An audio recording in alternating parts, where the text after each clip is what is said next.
Hello guys and welcome to the first episode of MattsRamble.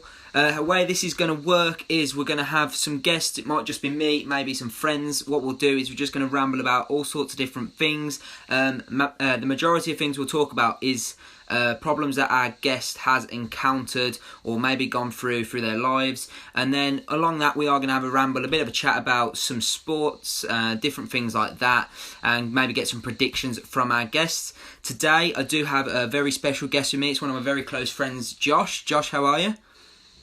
Not too bad, thanks, Matt. How are you doing? Yeah, not too bad, mate. A bit miserable weather, but it's nearly Christmas, so can't complain.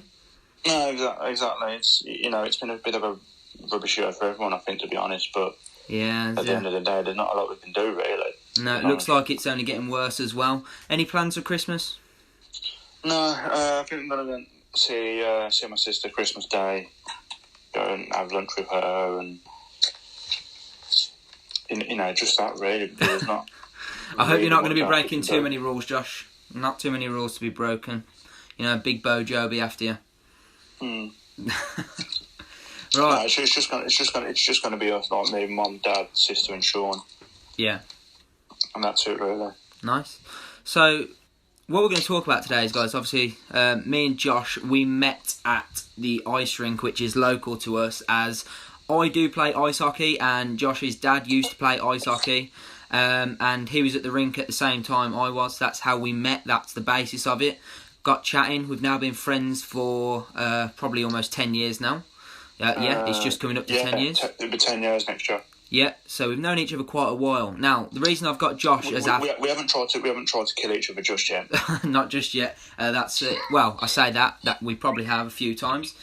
But the reason I've got Josh on today as our first guest is Josh does have cerebral palsy. So the outcome I'm hoping for this episode may be that for those that don't know what it is, maybe you'll be able to understand a little bit more about it.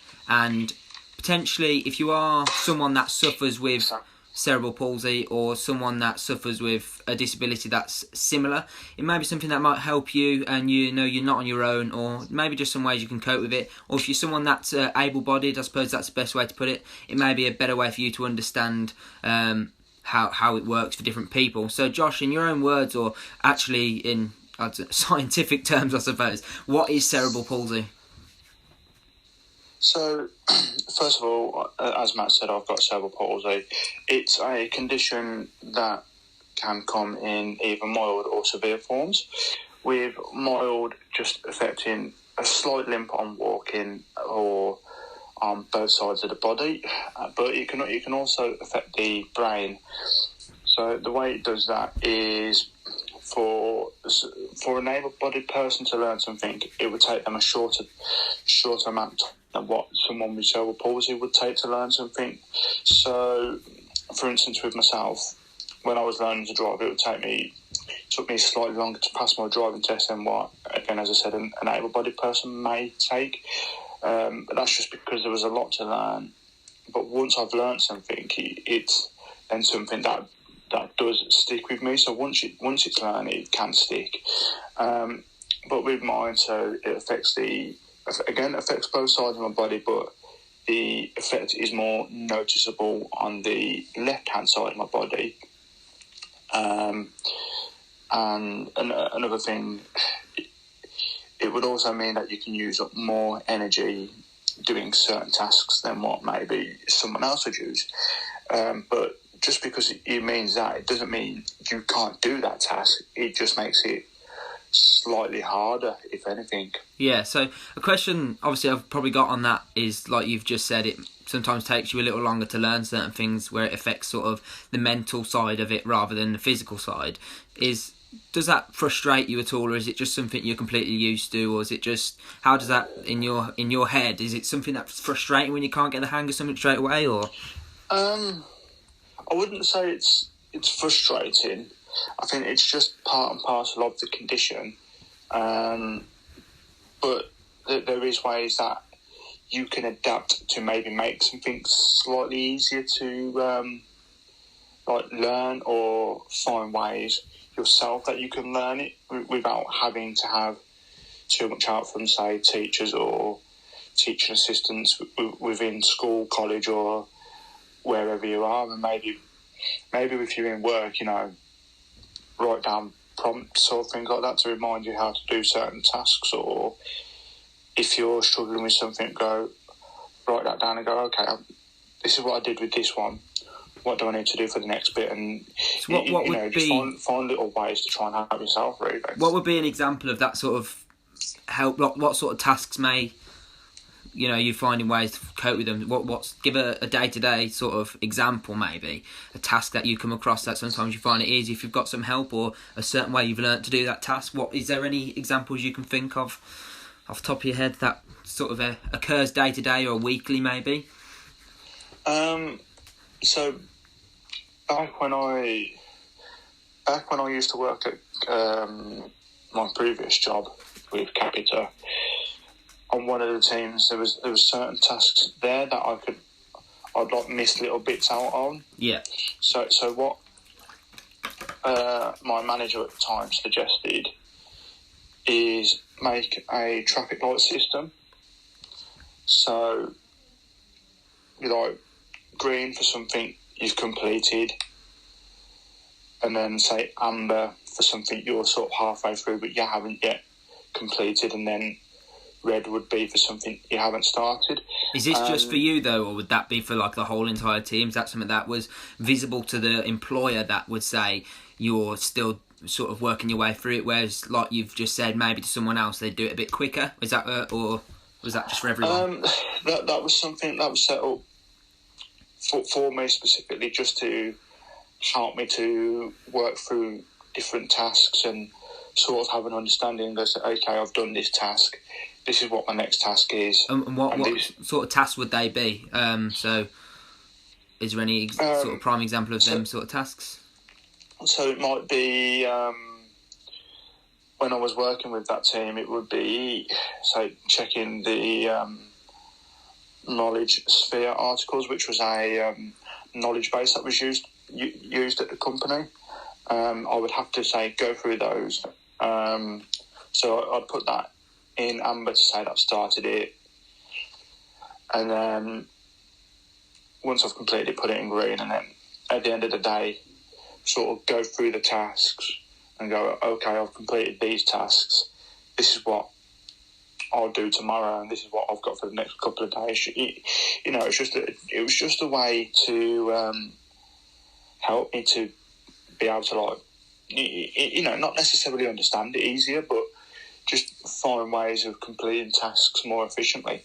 So I suppose the best thing, obviously I've known you for quite some time, so I understand the condition maybe a little bit better than maybe some others do, and obviously being around it firsthand, it's easier for me to, like I say, understand how it works. I think the best thing to take away from that to maybe some of the people that are listening is just to be patient with people like yourself. If you don't get something straight away, or maybe you're someone that owns a business or a company and you have got someone that works for you that's got the same condition or something like that, then I'd say the take home is to be patient and to understand maybe there might be some ways you can, like you say, your traffic light system, that might be a way that helps you mentally think about how you're going to do a task, and having that traffic light system breaks it down for you during the day and task by task. Yeah. No, you're exactly right there. Because obviously there is some people that, maybe as you've just said, don't always understand how certain disabilities affect other people and, what it can cause for them. But as you said, just allow people to take their time with it, and maybe even do some training before you employ that person, just to understand different disabilities that you may come across. Yeah. And another example of it was when I was at college studying for the apprenticeship. When I was doing the maths, which was part of the course, I wouldn't say struggled terribly with maths, but there'd be certain things that within maths that I may not understand, or I think that's everyone. Nobody understands maths, especially talking algebra. I wouldn't have a clue. No, algebra's that's a completely different language. That is. So, for example, when I was at college studying for the apprenticeship, as part of that we had to study what's known as functional skills level 1 maths. Yeah. Functional skills maths is maths that's like used in day-to-day basis. So it might be an example of such and such gives such and such £10, but they only paid, or the total was only like £4.60. How much change do they get? How much change would they get? And so, it's like general day-to-day maths that is actually useful. Yeah. So I think that to me is just showing sort of the when you talk about takes you longer to learn something. Obviously, that level of maths to some people might be quite easy, but to yourself, that's obviously something you really have to put your brain to use and have a think about that. So I think that again, that just shows the example of. It's not just obviously with a lot of nowadays not even with a lot of disabilities, but with some they're not always visual. But for yourself, obviously, it's quite a visual disability. Yeah. And I think it's like you've just said, it's good to know that, or it would be useful and good for some people to know that sometimes it's not always what you're seeing isn't always just the issue. So like you said there, it's it just understanding them things, and it may take you a little bit longer to work them sort of things out. Yeah. No. Exactly. And again, if we have got anyone that's at college listening to this, speak to the teacher, speak to them, and see if they can find different ways to help you learn better. Yeah. So leading on from that, that's actually answered somewhat half a question I was going to ask you a bit later on, but we will come across sort of some advice you might give to people. But what are your day-to-day sort of challenges you face daily? Not so much mentally, but obviously it does affect your walking. And to be honest, obviously, like I say, like we spoke about, we've been friends for quite some time, and it doesn't really, I don't see you any other way than just a friend. I don't think of it any different. Sometimes we walk a little slower, but we do all the same things that everyone else would. We go to theme parks, we've played football, we've actually taken, like we spoke about at the start, I play ice hockey. I've actually taken Josh on the ice with me in his wheelchair, and we got him a stick and a puck. If you're not familiar with ice hockey at all, a puck is basically the thing you're hitting around on the ice, or effectively which stings like hell if it hits you. So we've been on the ice, we've done all sorts, and that's a big a thing for me and Josh. Is obviously, to me, is a big inspiration that we're still able to do everyday things that anyone else could do. So obviously, what are the difficulties you face with them sorts of things, and just normal day-to-day life with the walking and maybe things like that? What are the main difficulties you face? So one of the main difficulties may be that because I'm on crutches or use them more for balance, if I go to the local Tesco's on my road, it would be maybe carrying certain items, or not having enough arms or legs to carry. We all could do with an extra pair of hands. Carry all of the items that I need. But again, that's just one of the things you sort of, because you're used to doing that, you kind of find a way to overcome it. So how would you overcome it then? Obviously, if you don't drive, some people, I think it would be a fair comment to say there are people that have cerebral palsy and have it much more severe than you do. Yeah. You do, and they're literally not able to drive at all. Obviously, you can drive, and there probably are people which have it that aren't as severe as you, but you're in that mid-ground, I suppose. Which is, obviously, it's unfortunate, but at least you are able to have independence with driving. So let's say you can't drive, you don't have your car. What would be how would you overcome sort of carrying your shopping or things like that? Maybe, I wouldn't say sort of asking one of the store workers, but maybe go down with my mum or dad and ask them just to give me a hand carrying it. Or one of the things that I did used to do, which I don't do as much now because it rips through the shopping bags, was I used to put the items in a bag and then put the bag on the handle of my crutches. Okay, that's quite clever. And sort of carry it that way. Yeah. But also what I might do is instead of getting a plastic carrier bag, yeah, or maybe I'd ask for a plastic carrier bag, but then take a bag that I'd say use for college or work for taking my sandwiches in. I would then put the carrier bag in that bag. Yeah. And carry it that way. So like a rucksack style thing, or? Yeah. Okay, so that's like, again, maybe a bit of advice to someone that maybe have a condition where, or maybe you're just unfortunate, you've had an accident and you can't carry things. There you are. Some life lessons with Josh. Take yourself a rucksack. So that's obviously, we've just talked about there with, you're probably in that mid-ground of cerebral palsy. You're not quite as severe as there are some people, which is obviously can be quite severe, which affects speech and everything, doesn't it? Would I be correct in saying? Yeah. So obviously, you're not quite at the higher end of the scale, which is, again, fortunate for yourself, obviously. Now, when you're a bit younger, I think you was about 13, 14, I think, you had an operation. Yeah, so I was 14. Yeah, which obviously allowed you to have more freedom than you do. Yeah. So, obviously, I think as you get older, this probably operation, I don't know, you know more, is this operation available to people that are maybe of mid to late 20s, it's been a few years, or is it something that you have to have when you're younger? It's probably not something you have to have when you're younger, but the reason I had it when I was like 14 was because my walking was eventually like, it was getting worse and worse, and I was struggling to stand up. Yeah.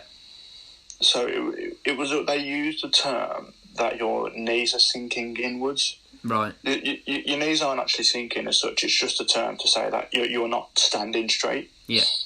So the decision was taken to have the operation. Yeah. Which in that operation, they then, and apologies for anyone who is eating whilst they listen to this, because you might not want to hear some of the right. details. So within that operation, they put a incision on the side of my leg. Yeah. Broke the thigh bone across the top. I couldn't think of anything worse to break, but obviously, like you say, this is something that's helped you massively. So broke the thigh bone across the top on both legs.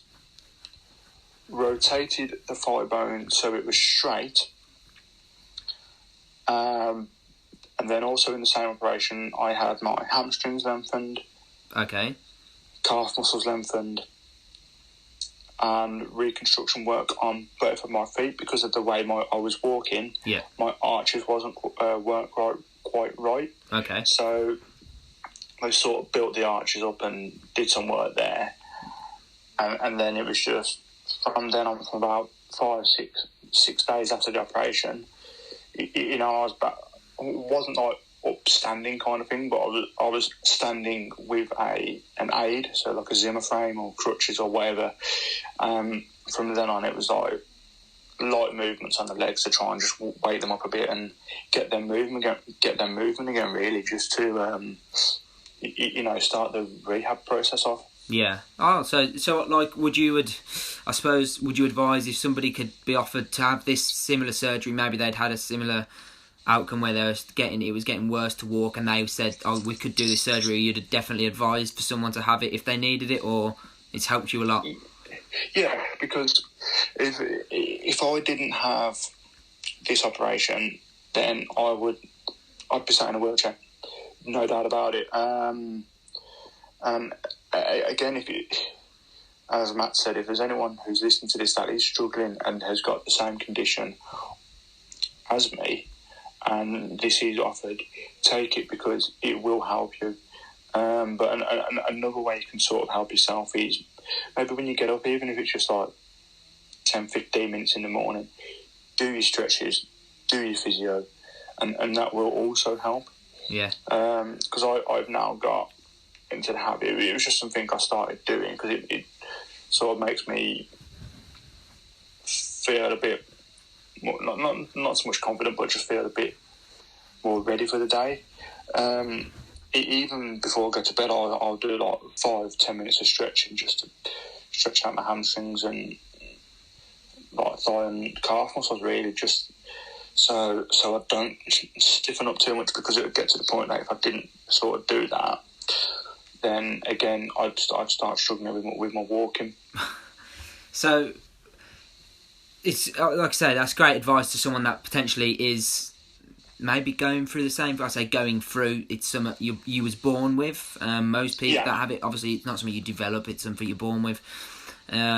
So if there are maybe some people out there, brand new channel, so obviously I'm not sure how many people will watch this, but if there are people out there, maybe some, especially younger people out there, that if you do have cerebral palsy or you have similar disabilities like we said, then there might be some ways here that Josh has spoke about that you can take on board to help yourself out. Now, obviously that operation come when you was in school. Now, we'll try and insert a photo on this video of sort of the scar you've got on your leg, just to show the sort of size of that as where the surgery was. Yeah. Give some people, something visual to look at. So again, like Josh said, if you're eating, please don't watch that, but it's not too bad, the picture, but we can also have a look. Well, we'll put that picture in if we can. Obviously, that was going through school, around about school time. So, what was school like for yourself, Josh? Was it difficult? You have friends? Was it people that were? I mean, from experience, kids, especially younger kids, they can be nasty. It's as simple as that. They can be nasty. So, did you experience bullying? Did you not? What was school life like for you? Well, to be honest, with school life, it wasn't. When I was at primary school, it wasn't too bad because the school that I went to, which was Great Bark Primary School, which has now recently changed its name to Barview Primary. When I was there from 1997 till 2004, there was other people there with like similar disabilities and the same sort of disabilities. So it was more that school was like more geared up for people with disabilities. There was always integration assistants in the classes helping out the people with disabilities, and there was ramp access to the majority of the buildings around school, and the majority of it was also on like one floor. Yeah. So again, at that primary school, I wasn't as such bullied because I felt included. I still talk to some of the people there now that I am still friends with who used to go there. Like one of my other friends who I've known for over 20 years now through going to that school, he lives down in Weston-super-Mare, who I regularly go down and visit him. He again has got the same disability, but he's more severe than me. Yeah. He is in a wheelchair, but he's able to do like certain tasks and hold cutlery and things like that, because there may be people watching this again that may not be able to do that task, but it's finding ways around that to be able to help yourself. So when I was at school, I was going to say, I feel like this is why this channel is going to be called Matt's Ramble, because there's going to be a lot of rambling and it's going to be going a lot off subject, like Josh has just done. And those of you, like I say, this is the first episode. Josh will probably be... So we got the dog barking now, but as Josh will be coming back to this channel, definitely we're going to be having some more chats. You will get to know very quickly with Josh. He does go off subject and does like to go down his own route when we're talking about something. But yeah, we will get back onto the school. So as for school itself, you didn't have too many issues, or? Not too many. Because as I said, the primary school was geared up for people with disabilities, so there was a lot of inclusion there, from taking us out to swimming lessons, donkey sanctuary at Sutton Park, and if there was like people who had maybe gone on, maybe some of the other able-bodied students had gone on trips, and we couldn't go for whatever reason, there may be not enough people to take us, or we just couldn't get there, we would say be taken into the canteen and play bocce, which is a form of bowls for people with disabilities, and can be played by people in wheelchairs. Okay. And the way it works for people in wheelchairs is they have like sort of like a tube. You put the ball down and like roll the ball down to the jack, and bit like bowling. Bit like if you used to go bowling for the kids. They have the ramps. Like if you go temping bowling, exactly that. And you know, they'd always find ways to include us in what they could, really. Yeah. But again, even when I was in secondary school, I wouldn't say I was bullied, but because again, there was people there with disabilities, and there was teaching assistants in the class helping us. But there was the odd one or two people that would try and pick on me or other people with disabilities. But it never really happened that much. Because to be honest, a lot of it was like mostly light-hearted, having a bit of fun and having a bit of banter, so that wasn't too bad. But and I think that's a great thing about yourself, Josh, as well. That's just credit to yourself, not just you know, maybe other people similar to yourself. And I think if you can take anything from this conversation we're having today, like anyone listening, is obviously Josh has just said there, sometimes he takes it as a bit of light-hearted banter. I think that's a really good way to look at it, because some people can maybe try and have a bit of a laugh, but you may not want to. There might be something you're insecure about, or like you say, with your disability, as far as I'm aware, and for how long we've been friends, I've never known you to be sensitive about it. You can have a laugh and a joke. But I think it's, you know, like we said before, people that don't know, maybe know the person before, because you don't know if they're going to take that one way or another. But I think it's a great thing that you do take it in a light-hearted manner. Yeah. And again, you know, I was lucky when I was at secondary school. There was another lad in a wheelchair who was in my class. So, and he has epilepsy. So, again, that can also come from a form of cerebral palsy. Right. But again, there was always someone in the class helping us, or, you know, writing down notes for us in a way that we could understand what was going on in the lesson. Yeah, so you could still be a part of the whole classroom without having to be sort of not included. I can't think of the word. Not included in sort of the general class with everyone else. So, you know, at least you're being included. I think that's good. Yeah, and there was also, pardon me, I was lucky enough to, at secondary school, we was lucky enough to actually have a swimming pool on site. So, if, again, we was doing PE, and it would be half of the group would do one sort of sport, maybe, I don't know, softball or indoor basketballs, or indoor cricket or whatever, they would find a way to incorporate people with the disabilities in that, such as using a softer basketball or a lower down hoop. Yeah. But it's not just that. So with the swimming pool, if the other group were doing that and we couldn't do for whatever reason, because it might have been rugby or it was something full contact, we would then get taken by the two teaching assistants to the swimming pool. Yeah. And instead of doing what the other half of the group are doing or what the other class are doing, we would then do swimming.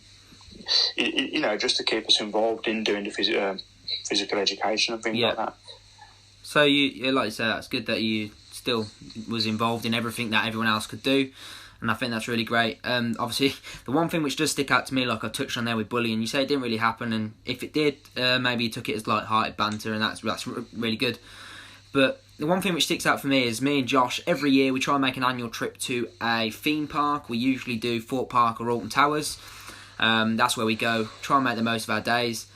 The thing is, I do remember, obviously we went to Fort Park, so I very much doubt many people would be listening to this, but if in one day in the future it does get thousands of views, if the three lads which are at Fort Park that are watching this video decided to laugh at Josh for the way he was walking, you're a bunch of arseholes and you need to educate yourself. So obviously that's something for me which really stuck out, that I can't understand why people find it funny or why people feel the need to make comments. So if you, let's say, you know, you do get a comment now, because obviously you have had them when I've been with you, and obviously, you know me, I'll always try and sort of stick up for you and be, you know, what's the need to do that sort of thing. Yeah. What would you advise people, maybe in similar situations, to do if you receive comments and you are on your own, or what is it how does that make you feel? like you said, for free comments like that, which again doesn't always happen, but if it does, it's frustrating because, as you said, people don't always know why people are walking like that. It could be from an injury, it could be whatever. It could be a disability, or you could have had an accident playing sports. If people are making comments like that, learn about the disability, learn about the person. Just think before you speak. Yeah, but how does that make you feel when you get them comments? It's hard. It must be hard for you to get them comments because you're just as part of society. You're just another person in society, and I personally don't see why anyone should be treated any differently for anything they're doing. Within reason. But how does that make you feel if someone was to say and make a nasty comment or a sly comment or even laugh at something you're doing? Like how does that make you feel? Just so the people that maybe have made them comments before, they can understand how it makes you feel. Yeah. How is that? So frustrated in a way because it's just like, why do you need to make the comment in the first place? Yeah. If you haven't got anything nice to say, don't say it. Very Simple true. as that. It's very true. Something my mum's always said: if you don't have anything nice to say, don't say it at all. Comments that you may receive of people that don't quite understand the disability and make them nasty comments. Often I've found, and can't deny it, guys, I am ginger. You get the comments. It happens to us all. You've got to take it on the chin and move on. It is funny. Yeah. Looking back on it, some of the comments people do make, it is funny. I'm not one to get offended by it personally. But I think, obviously, in your situation, they can be a little bit more hurtful. And you were saying if you've got nothing nice to say, don't say it at all. And I think that's a great message. So, obviously, like we've spoke about many times already, is the younger people that potentially are watching this that do get offended. How would you say the best way is for you to just deal with that? Just move on, ignore it? How do you personally deal with them comments? Speak to a teacher. Make sure they understand what's going on. Because back to a situation when I was in college, studying IT, there was a group of lads which now I'm good friends with. We was asked by the teacher to give her our contact details so she could ring us in emergencies, or we could contact her if we wasn't in because we was ill or was late or something. Yeah. Just to let her know. And the one lad, the other group of lads, heard me give out my number, and they decided to sort of think it'd be funny to prank call me. Yeah. So I spoke to the teacher, one of the security officers / welfare officers at the college. Come up and spoke to us both. That was kind of the end of that, really. It was just like, I let the teacher know, and she said, okay. But when they were prank calling, what were the sort of things they were saying on this prank call? Anything is in specific to you? Because it was in lesson, I wasn't answering. Okay, so they never actually said anything to you, but do you know if they prank called anyone else, or was it just yourself? No, they were just trying to pick on me because I was different. Yeah. So, again, things like that can be frustrating. But because I just kept declining the call and noticed that I sort of noticed them because I was laughing when I was declining the call, but I checked, because the teacher had the other numbers written down on her screen, I checked the number, and she said, yeah, I can, and I explained what was happening. Yeah. But obviously, so you're saying is your way of dealing with that was just to ignore it and speak to someone. If you're in a school setting, speak to a teacher. If you're not at school and you're outside, or even a head teacher. But if you're not in school, let's say you're somewhere where you can't talk to someone, like when we were at Fort Park, obviously I was with you and we could sort of, say there's no need for that, whatever it is. Let's say you're on your own. What's the best way for you, or what advice would you say? What's the best way to deal with that? Is it to just ignore it and carry on walking, or do you think you should speak up for yourself? What's ignore it and carry on walking or doing about your daily task or whatever it is you're doing, because they try and do things like that to get a reaction out of you. If you do bite back at them, they know they can keep doing it. Whereas if you ignore it and get on with whatever it is you're doing, they're not gonna say anything again because they know they haven't got the reaction out of you that they wanted. So that's just, I think that we can't really touch on too much more on that subject. But like I say, so anyone listening, do have any sort of issues, it doesn't have to necessarily be the cerebral palsy. It could be anything, any form of disability. It could be just something you're naturally insecure about. And like Josh has said, ignore it, move on with your day. Don't let 30 seconds or whatever it is of a nasty comment ruin your day. Just move on, because there's plenty of nice people in the world. I hope. I haven't met them all yet, but No. but there's definitely enough nice people in this world to pick you back up. So don't listen to them. Move on. Forget it. One day they'll forget about you and you'll forget about them, and that's it. You don't need to stress yourself too much. Now, I just want to sum, obviously, the topic. We'll learn to speak. The topic. In the next episode, we will be learning to speak English. Yeah, we'll be doing English lessons. So, on the topic of cerebral palsy and disabilities, on a whole, sum it up in just a few words, Josh, of how you deal with it, or sort of just sum it up for us in life to life for you. Is it something that you... I don't know how to put this to you. So, like, obviously for me, I'm able-bodied, and I guess that is the best way for me to put it, is I don't have to deal with a physical condition. Now, if I was to then have an injury like you've said, and I know what it's been like to be able-bodied, and I can imagine it's really, really difficult for yourself anyway. But is it something you wish you didn't have? Is it something you wish, is it just a part of you now? What is it, does that make sense? Or is that... Yeah, it's a bit of a difficult one because I've got used to having it. So if you have got it, find ways to do what you want to do. Don't stop it from letting you enjoy whatever it is you do. It might be going to football, meeting up with your friends, going to play pool or something. Even if you go to the gym or go swimming, just find ways to make it work for you. But would I change having it now?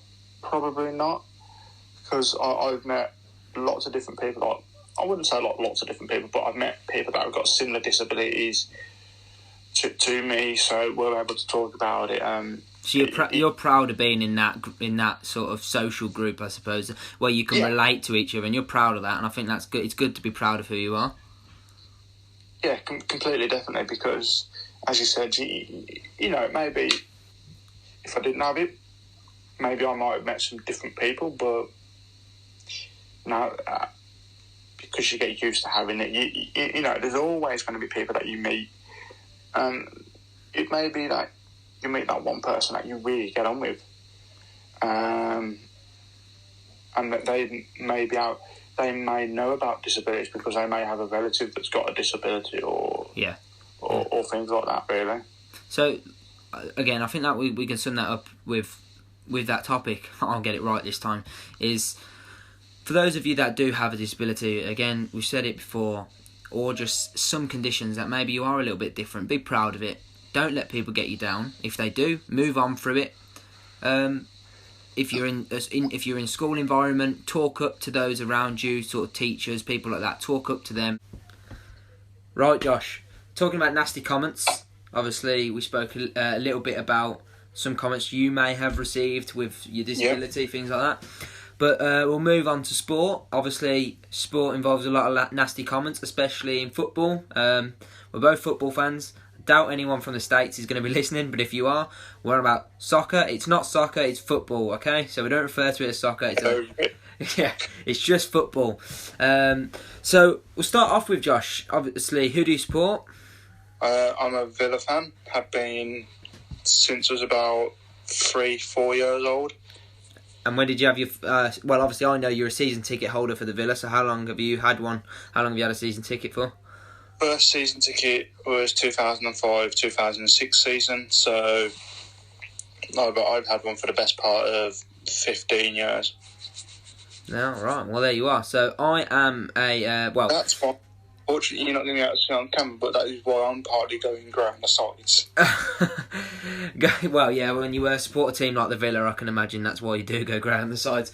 But obviously, on that note, as you can probably tell, we are from the Midlands. If you can't tell by our accents, we are. They're not the best accents, and I'm sure we'll get some stick for that.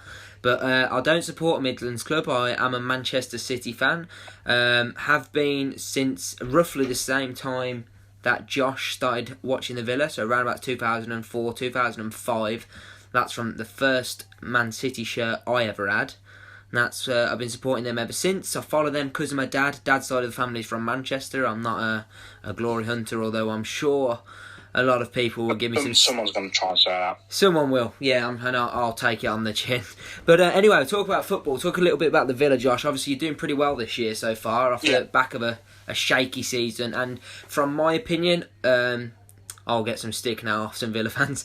I think you deserved to go down last year over the course of the entire season. I think the three which went down... I think we did. Especially like Watford. Watford, obviously poor, but they did pick up and had some good runs and things like that. I don't know. I mean, I suppose whoever goes down deserves to go down, but you did have a bad season and you've improved. You've had some very good signings this year. We definitely had a bad season, so maybe it might have been good if we went back down and played in the Championship for another season just to build, But looking at that would have been a massive mistake because you're doing very well. You're doing really well at the moment. Obviously, first 4 or 5 games of the season, you won them all. On the bounce, obviously beating Liverpool 7-2, was it? Yeah, 7-2 in the end. Yeah, so a big shock result there for you guys. Obviously gave you a massive boost of confidence. Yeah. Obviously, as it stands, you got Ross Barkley out injured, which is not great for you guys because he's done really well at the moment, especially with Jack Grealish alongside him. He's looking like the old Barkley we know from Everton days. Yeah. You do, and I mean, we talked a little bit obviously about Ross Barkley coming in. Some of your other signings, for me personally, I believe Martinez has been the signing of the Premier League transfer window this year. Out of all the teams, I think he's been absolutely fantastic for you guys. He's a very good goalkeeper. You've effectively taken, I mean, from what going off last year, Arsenal's number 1. Obviously, Leno is their number 1, but Martinez did say it was a step up, and it looks like it could be going that way, considering how many points ahead of Arsenal you are, and they're obviously not doing very well at the moment. Not at all. So what are your thoughts on Martinez? I've always said, and I've had this... I've always said it with my mum, dad, and people who I watch football with. We've always said it's important to have a good goalkeeper behind the back four, because effectively then it becomes not a back four but a back 5, because they know, okay, centre back's made a mistake, right back's made a mistake, okay, we've got a good goalkeeper, he could possibly get us out of this situation. It gives the back 4 confidence to know that there is someone like that behind them. Yeah, definitely. I think you have had your struggles with goalkeepers. Obviously brought Heaton in. Good goalkeeper, but he's not available, is he, at the moment? Or is he back, but he's now number 2 to Martinez? I'm not sure. As far as I know, he's back training at the moment. Yeah. But with regards to getting back into the squad and getting picked, I don't know. No, I can't really see him getting a start ahead of Martinez, and I think which is a shame because he was a good goalkeeper when he was playing for us. But it was just one of those unfortunate days on New Year's Day, this year. Do you think it would be? Do you think you'd have signed Martinez if he'd have stayed fit, or do you think it was something that Villa have just they've picked up on a really good deal on taking him from Arsenal, realised he's ready to be a number 1, or how do you think that would have played out otherwise?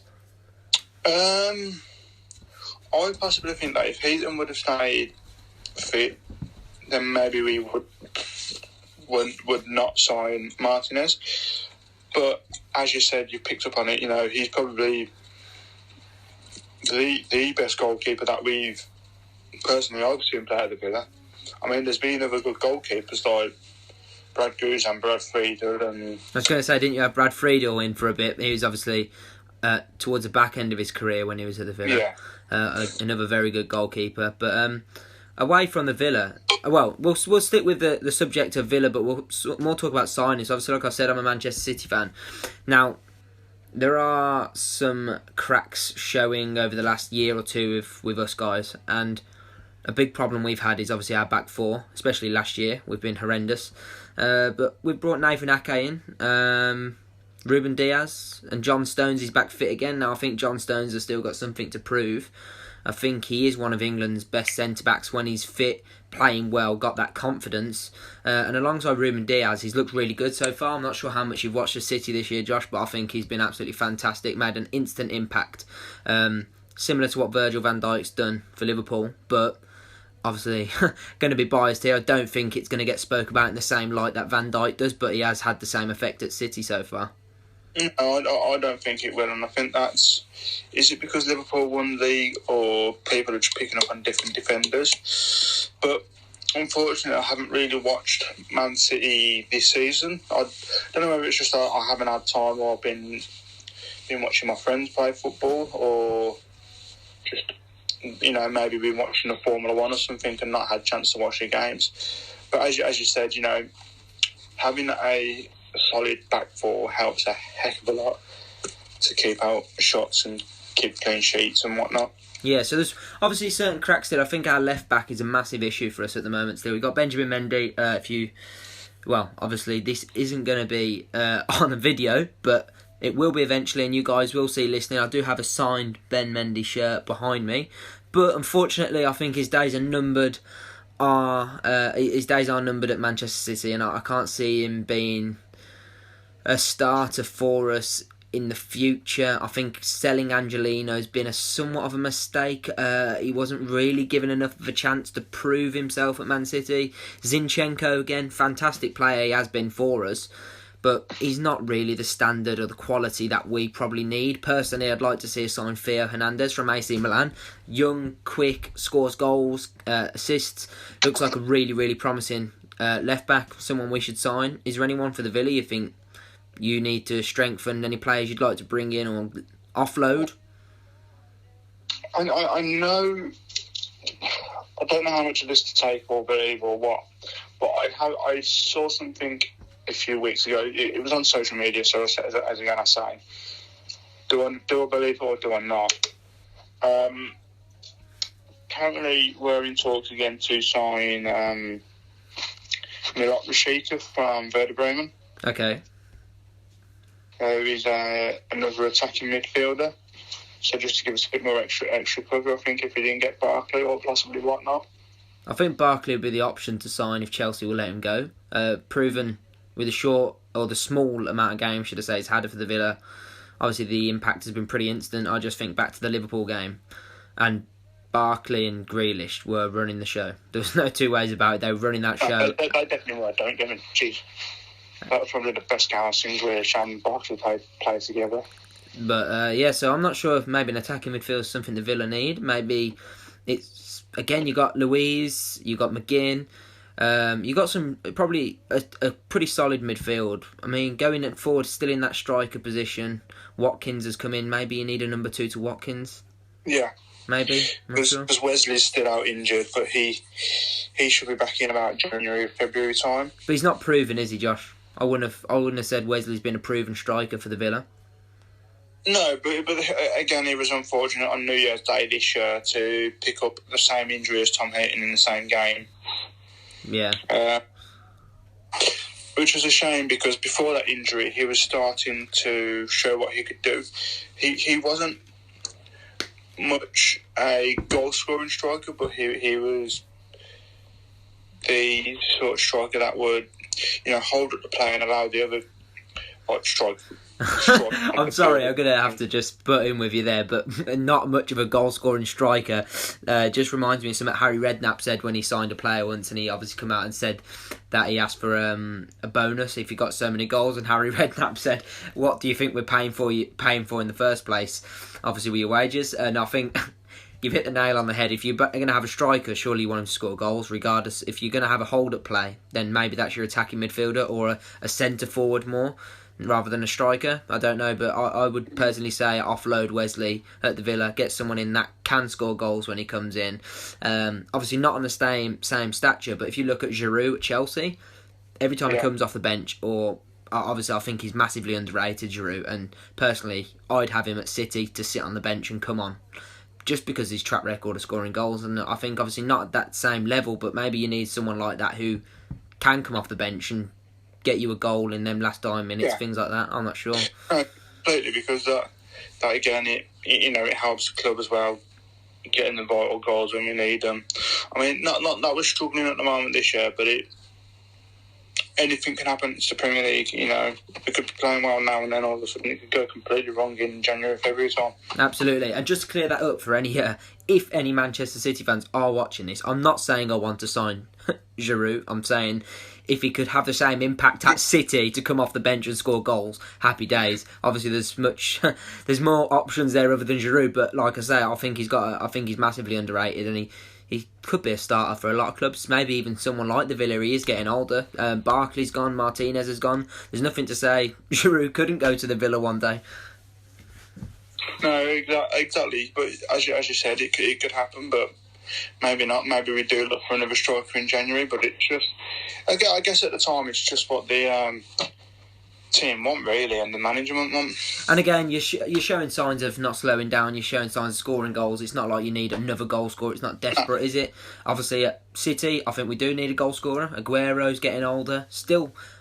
And this is not a biased opinion, this is fact in my eyes. Aguero is the best striker to ever grace the Premier League, but he's getting older. He's not going to do it forever. Jesus is fantastic, but we need someone who has got that eye for goal consistently, I suppose. That's the only way I'd view it. But yeah, I'm not sure. Haaland obviously looks like a good signing option for Man City. If he'll come, his dad obviously used to play for Manchester City, so there's the connection there. It's I suppose on paper it could happen. Yeah, and again, as you say, it's important to have those strikers. What you're going to do if your main striker gets injured and you haven't got a backup striker, you're really going to struggle. Yeah, so obviously we've touched a little bit there on sort of football and the teams we follow, and we'll come back to it on another episode. Josh is definitely going to be back for more episodes where we're going to have a chat about different sports and more in depth about our teams, maybe some results that they've picked up. Obviously the Villa have just beat West Brom 3-0, and West Brom are a team I follow closely, do like them, so thanks Josh, you've ruined my weekend last weekend by beating us 3-0. Not happy with that, but again, it's a second game in 3 that West Brom have gone down to 10 men, and it's cost them massively. Obviously Crystal Palace, that was a big defeat for West Brom. But we'll move on from football for now, and we'll talk about we're going to move on to something which may or may not happen, which is Anthony Joshua versus Tyson Fury. Obviously that's been spoken about quite a lot. I've seen different reports saying that it's verbally being agreed but no contract signed. Do you think it will happen? I hope it does. Again, like you said, we're not massively into boxing, but we will watch it if it's a big enough fight. But I think if it does go ahead, I think it will be a really, really good fight. Absolutely. I think it's obviously the most anticipated fight. I think Deontay Wilder versus AJ was on the books, but since the devastating fashion that Fury sort of knocked Wilder out, I don't see much hope for Wilder coming back into boxing for a big fight anytime soon. But I definitely hope. That was scary because he got another right in that fight. Yeah, absolutely, and I do hope that AJ versus Fury goes ahead, and I hope it's a good fight. My opinion is, my prediction, should I say, I don't think AJ will get anywhere near Fury if he's at his best, or even at half of his best. Don't see AJ winning that fight, and I suppose he is the cover boy, and people do want him to win, and I wouldn't have any reason to want AJ or Fury to win, but just I'll sit on the fence of it. But I do think Fury will definitely win that.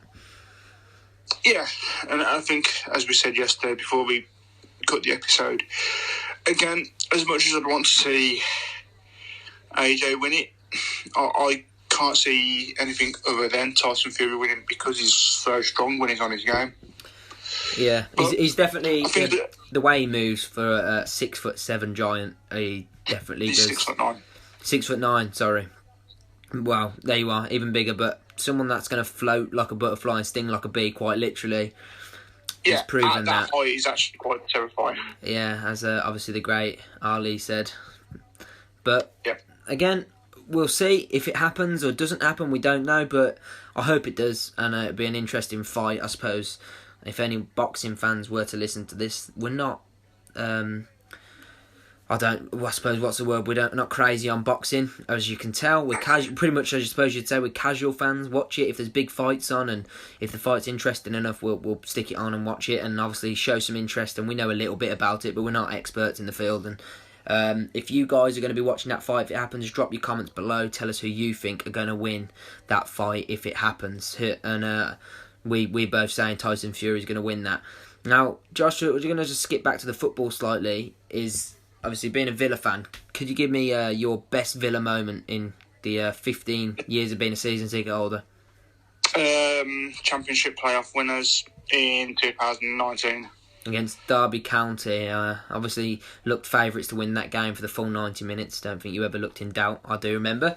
Again, following West Brom, was hoping Derby were going to beat you, but I think Derby fans will be pleased this year because their obviously horrific record of only gaining 11 points in the Premier League to get relegated could be beat this year by Sheffield United. That horrific title could go to Sheffield United. Who are still. If you are a Sheffield United fan, we're not being biased. It is what it is. It's a difficult league, the Premier League. I think obviously they had that amazing first year in the Premier League, but I think they're gone.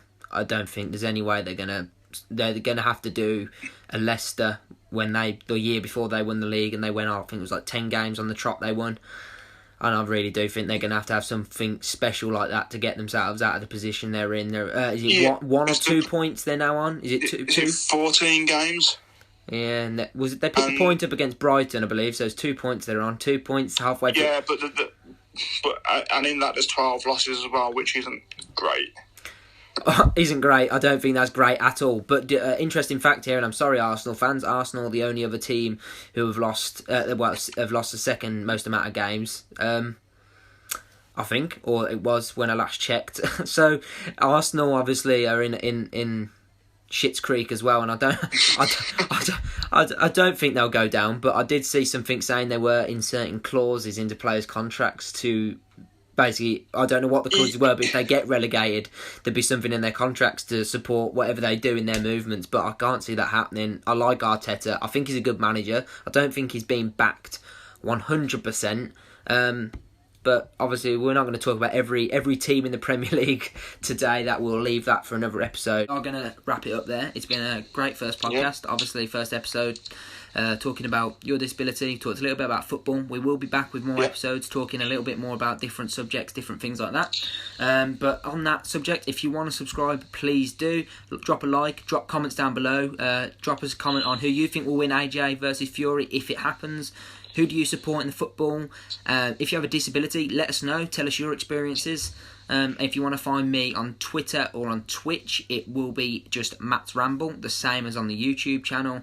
On the 28th, 29th of December, I am going to be doing a live stream with a good friend of mine who his name's Ryan. That's for cancer. We're going to be raising some money for that. So far, around about £1,000. So if you want to jump in on Twitch for that, please do. I will drop the links in the description.